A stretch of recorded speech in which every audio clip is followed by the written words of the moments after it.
Saudara, cuaca ekstrim yang melanda wilayah Bali dan Nusa Tenggara dikhawatirkan akan berdampak pada kunjungan wisatawan di libur Natal dan Tahun Baru tahun ini.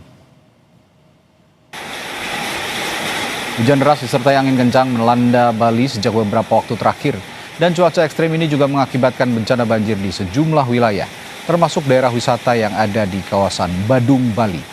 Kondisi ini dikhawatirkan pelaku pariwisata di Pulau Dewata akan berdampak pada kunjungan wisata pada libur Natal dan Tahun Baru. Pihak InJourney Tourism Development Corporation (ITDC) yang mengelola 3 kawasan wisata di Nusa Dua, Mandalika dan Golomori menyebut banyak wisatawan yang hendak berlibur mempertanyakan kondisi cuaca, khususnya di Bali. Meski demikian, ITDC yakin kunjungan wisatawan pada libur Tahun Baru ini tetap sesuai proyeksi okupansi di atas target.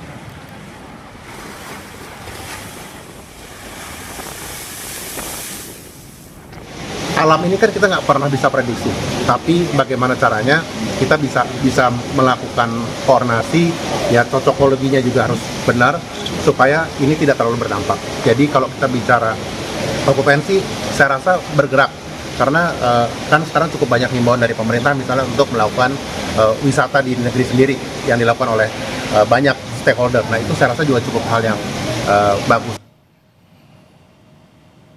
Sementara itu, Badan Meteorologi dan Geofisika (BMKG) memprediksi bibit siklon tropis 93S di Samudra Hindia Selatan, Jawa Barat akan memicu kecepatan angin dan tinggi gelombang dalam 48 jam ke depan. BMKG menyebut intensitas bibit siklon tropis 93S akan meningkat dan situasi ini akan berkembang menjadi siklon tropis kategori 2 pada Senin 22 Desember.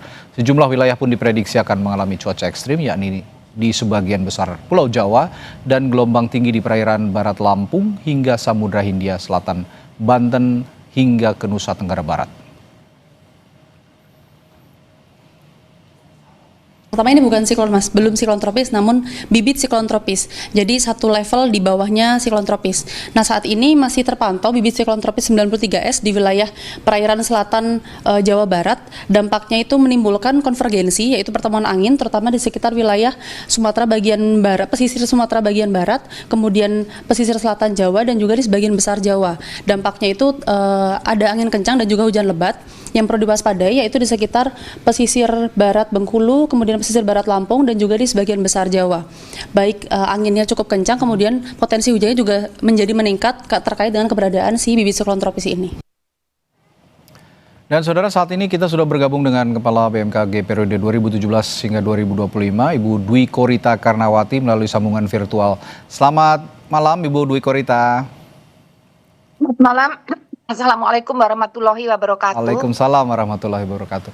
Bu Dwi Korita, jadi kalau melihat fenomena yang terjadi belakangan ini, kemarin baru saja Guci dihantam banjir bandang begitu ya. Beberapa kawasan wisata sepertinya akan rawan sekali diterjang banjir bandang dan disebabkan oleh hujan dengan intensitas tinggi dengan pengaruh siklon tropis 93S ini. Ini seberapa besar pengaruhnya terhadap wilayah selatan Indonesia kalau Ibu Dwi Korita bisa analisis? Ya, sebelumnya perlu sedikit dikoreksi bahwa itu belum menjadi siklon, belum masih ya? Bibit siklon ya. Oh, tapi bibit potensi siklon, tadi disampaikan oleh Mbak yang menyampaikan tadi berpotensi untuk berkembang menjadi siklon. Lalu seberapa besar risikonya terhadap lokasi wisata? Jadi memang sebaiknya bukan berarti kita tidak dapat berwisata ya dalam kondisi ada bibit siklon. Karena yang disampaikan tadi adalah dampak tidak langsung. Tidak langsung itu pun dapat mengakibatkan hujan lebat.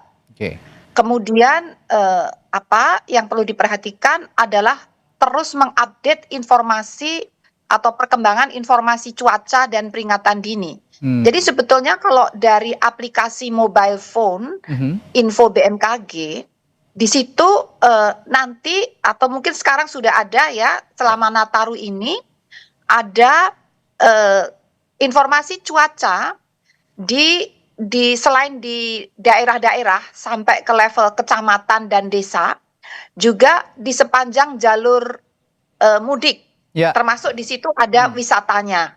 Nah, jadi informasi itu untuk 6 hari ke depan, perakiraan berisi perakiraan cuaca 6 hari ke depan, setiap hari disampaikan setiap 3 jam. Jadi kita harus menyusun planning. Harus kita cek dalam 6 hari ke depan, hujan lebatnya itu di hari apa saja, jam berapa saja, di titik mana saja. Sehingga dalam berwisata sebaiknya kita menyesuaikan, jadi beradaptasi, menyesuaikan lokasi yang di situ tidak hujan lebat.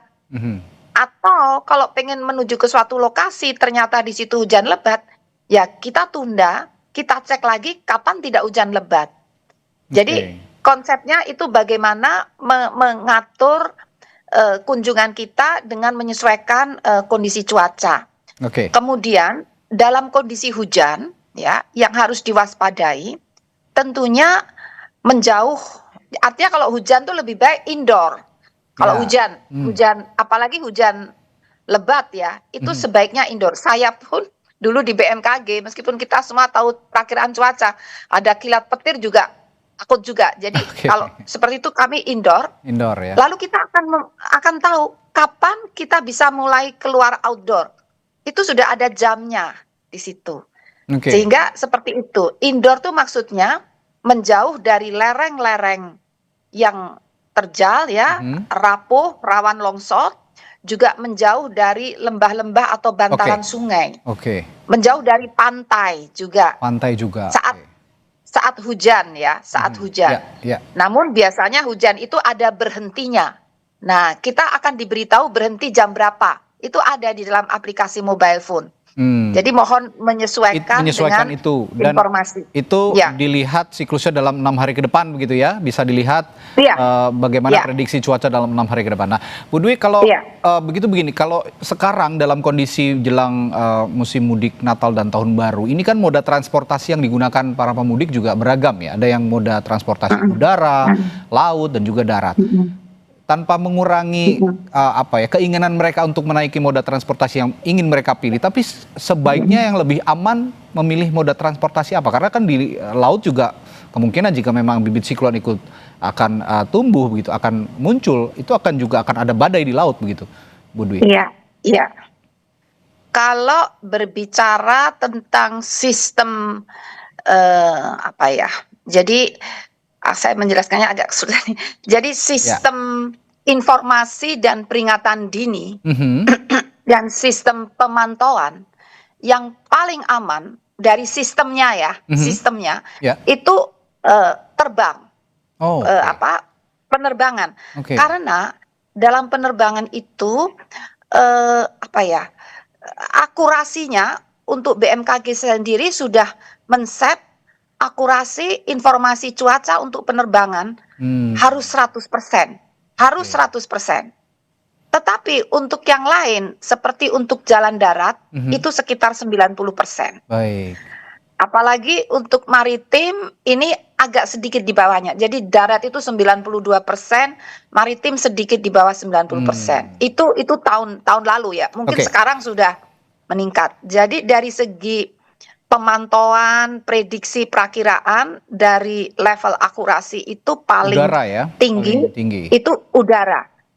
Itu sudah dan 100%. Sistemnya tuh paling siap. Jadi artinya artinya berarti kalau memang ada moda transportasi udara atau dalam hal ini pesawat begitu. Kalau memang ada cuaca ekstrim yang tidak memungkinkan pesawat untuk terbang, itu pasti akan direkomendasikan untuk tidak terbang begitu kira-kira ya. Paling disiplin. Baik. Nah, kalau di darat juga kan meskipun risikonya relatif dalam tanda kutip relatif lebih rendah, tapi kan juga tetap ada risiko seperti tanah longsor segala macam. Ini juga ada rekomendasi khusus untuk darat misalnya? Itu tadi di aplikasi mobile phone info BMKG. Yang dipantau itu ya? Itu ada khusus untuk jalur darat, jalur mudik di seluruh wilayah Indonesia, di lintasan jalur mudik itu ada cuacanya, di sepanjang jalur itu ada. Coba silakan nanti dicek itu begitu ya? Bagaimana? Iya, setiap 3 jam perubahannya juga disampaikan. Baik. Untuk 6 hari ke depan. Jadi rekomendasi dari Ibu Dwi Korita bahwa jika Anda yang ingin melakukan perjalanan melalui darat, mengecek 6 hari ke depan, kalau memang lagi bibit siklonnya sedang berpotensi tinggi, begitu berpotensi badai, sebaiknya berhenti dulu begitu ya, mencari. Di situ ada, kalau misalnya bibit siklonnya membahayakan, di situ cuacanya akan hujan lebat, kilat petir, ya berhenti atau mencari jalur yang aman, kan banyak pilihan. Sudah lengkap begitu ya, Bu? Pilihan jalur. Baik, terima kasih Bu Dwi Korita Karnawati, Kepala BMKG periode 2017-2025 yang sudah memberikan banyak sekali masukan, banyak sekali tips untuk para pemudik di periode Natal dan Tahun Baru. Selamat malam Bu Dwi Korita, sampai ketemu lagi, sehat selalu. Terima kasih, sehat selalu. Saudara